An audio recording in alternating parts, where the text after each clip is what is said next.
Hey guys, Colin here with Colin Baker Photography. Today I want to show you how to use Lightroom to clean up your images and make the colors pop. Here we have an image of the Trifid and the Lagoon Nebulas that I was able to capture by hooking my camera up to a telescope. And it's a pretty cool image, but with a few edits we can make it a lot better. So let's get started.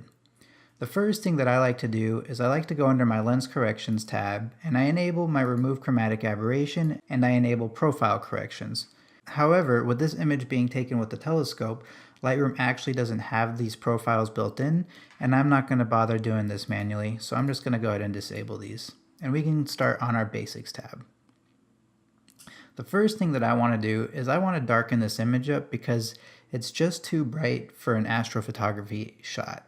So I'm actually going to drop this down to maybe around -2. I think that looks pretty okay. And then what I like to do next is I like to raise my shadows and drop my highlights. And now I'm going to hold Alt, and we need to bring some of the brightness back into the image. So if we click on our whites and we drag it to the right until we see some of these stars pop through and let go, you'll see that we brought some of the brightness back into the image. Now I'm going to do the same for the blacks, but I actually want to make it a little bit darker. So I'm going to drag this to the left until I see some of these blacks coming through, and we'll let go. And I think that that's looking pretty good. I'm going to go ahead and raise my contrast so that we can bring a little bit of darkness and bring out some of the brighter midtones. And then next I'm going to go ahead and add some clarity and a little bit of dehaze. And I think this is looking pretty good. If we hit Y on our keyboard, we can compare it to the original. So you can see we've already come a long way with just a few enhancements. But let's go ahead and keep working our way down these tabs. So I'm going to go into the tone curve. And here, again, I want to bring some of the brightness from the stars and the nebula back. So I'm going to raise my highlights, raise my lights, and I'm still trying to make the image, the back part of the image, but behind or in between the stars, I want to bring that darker. So I'm just going to drop these down. And I think this is starting to look pretty cool. Next, we can go ahead and start making some of these colors pop. And what we want to do is we want to make sure that we're under the saturation part of the HSL tab. And because we have some reds, magentas, purples, and blues in the nebulas, I'm actually going to raise these. So we'll just bring all of these up and maybe just add a little bit into the red. And you can see that that really made a big difference in the color of the nebulas and brought some of that color back into it. When we're looking at the image here, you can see that we have a lot of orange and yellow kind of in some of the stars and in between the stars, and I don't really like that look here. So one thing that we can do to get rid of that is we can actually just drop the saturation through the same tab here on our yellows and our oranges to get rid of those colors. So I'm going to bring the orange down and I'm going to bring the yellows down. And what that's leaving us with is just the nice nebula colors popping out and some white stars. I think we're done with the HSL tab here. Now we can head down to split toning.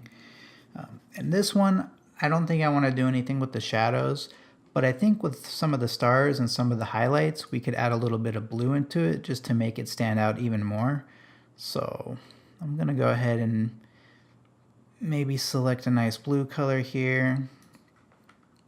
And then I'm going to hold Alt and I'm going to drag this to the right until we start seeing some of the blue shine into the stars. That might be a little too much. Okay. I'm not sure if you guys can see this through the screen capture, but it's made a little bit of a difference here. So next, I'm going to go ahead and go down to my details, and there's not a lot that I can do with the sharpening. However, what I do want to do is I'm going to bring the luminance up here. Between my sharpening amount and my luminance, I like it to sit around 100, so I'm actually going to raise this up to about 60. And then if we hold Alt and we click our masks and we drag it to the right, around 50 or so, everything that's white on here is going to have some of the sharpening applied, and anything that's black is not going to have any of the sharpening applied. So that's just going to avoid us sharpening any of the actual space and make sure that we're focusing really on the stars and on the nebulas. And again, that's pretty simple. I think we are done with the Details tab. Lens corrections we've already gone over. I'm not going to do any transformations, but I do want to add a little vignette just so we can really focus on the center of the image. Nothing too crazy. Might bring the midpoints down and add just a little bit of a feather. And I think that that is looking pretty good. So we're done with all of these basic tabs here. We still have a few edits that we can do though, just to enhance the image even more. The first thing that I want to do is I'm going to grab the graduated filter and I'm going to hold shift and I'm going to drag this maybe just a little bit past the center of the image. I want to raise the highlights just slightly, and I think that the exposure is okay at 0.25, but I want to add some more blue into some of these stars. So I'm just going to select a color here, maybe a little bit too much. Okay, so I think that's doing pretty good. So if you hit O on your keyboard, you can actually see where the gradient is being affected. So the majority of it is just going to be on the side of the image where we started the graduated filter. And you can see it's adding some blue into these stars. Now I'm going to select a new one, and we're going to do the same thing on this side. Again, I think the exposure is okay. I'm going to raise the highlights a little bit, and I want to continue to add just a little bit of blue into some of these stars here, just to give it an extra pop. Alright, so that looks pretty cool. And then the last step that I want to do is I'm going to go ahead and grab the radio filter. I'm going to hold shift. I'm going to bring this around this nebula here. I'm going to come down here. Right now the radio filter is impacting everything outside of it. So if we come and we hit invert, we're going to make sure that we're just focusing on the inside.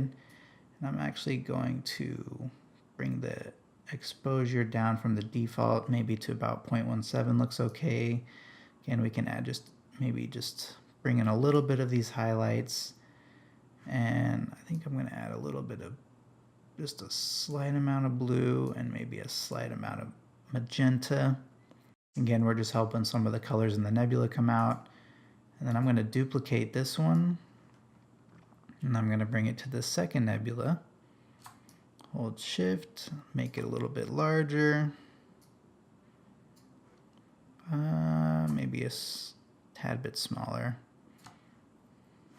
Okay. Alright, and there we go. I think I'm done with all of my edits on this image. So if we hit Y, you can see the start and the finish and the type of difference that it made with just a few minutes in Lightroom and a few tweaks of the tools that we have available to us. Alright, and that's it for this video. I hope you guys learned something, and if you did, make sure to hit the like button, and also don't forget to subscribe for my future tips, tricks, and tutorials. I really appreciate your time. Thank you so much, and I look forward to seeing you on the next one.